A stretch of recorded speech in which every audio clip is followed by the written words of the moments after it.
My name's Tiara Hines. I'm 18 years old, and I've been homeless on and off for the past 17 years. I didn't have a job then. My career wasn't really on track and things that I was trying to do.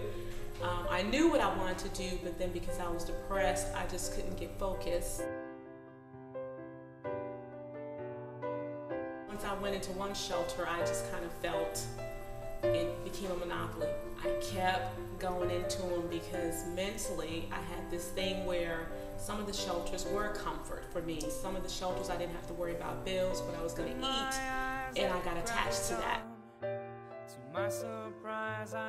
We were running late because I had some things to do for school, so my mom had stayed out and then picked me up when I was ready.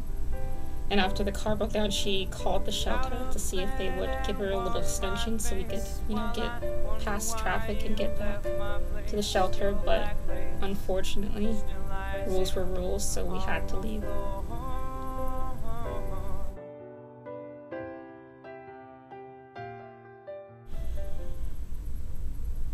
I mean, it makes you feel like you're not a person, when something like a house like that, a place to stay, when it's not in your hands, it's the worst feeling in the world, just feeling completely helpless.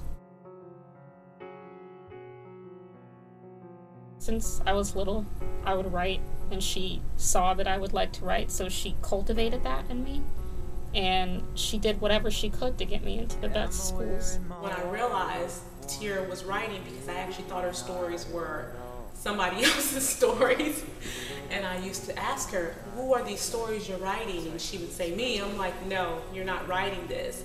And it took me a minute to realize that this child could write, at her young age. And so I just felt, okay, if I get Tiara in good schools, then this could kind of be nurtured, and then, it'd be good for her. Out of being homeless and being poor and living in shelters, it was a way to take myself out of that and to put myself in a completely different world. Not only did I love to do it, but it had a purpose. It kept me sane.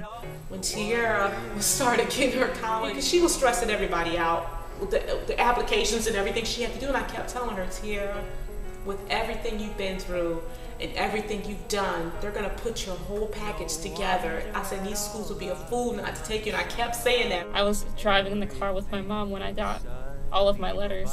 Because she got one from NYU and the new school, and she didn't tell me. She was reading it. She was like, well, what does this mean? She was like playing a game with me, and she was like, well, I got it.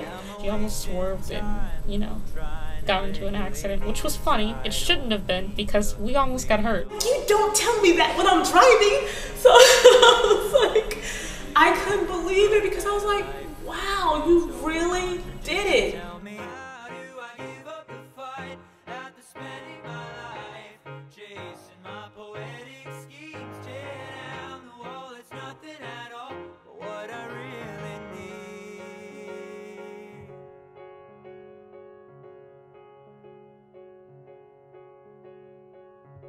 I'd risk it all to try.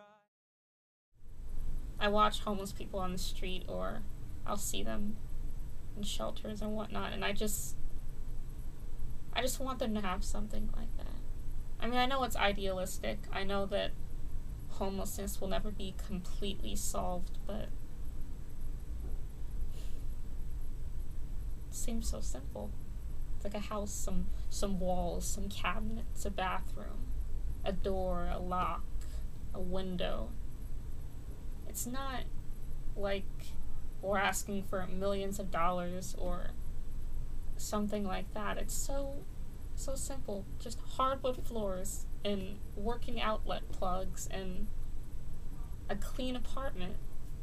I mean, you spend so much time. I spent 17 years wanting just that. That's all. After that, I'm fine. I'll get through college. I will find my own job. I just needed help to get there. I just wanted a place where I could rest, where I didn't feel as though I was so lost. Just a place where you feel safe.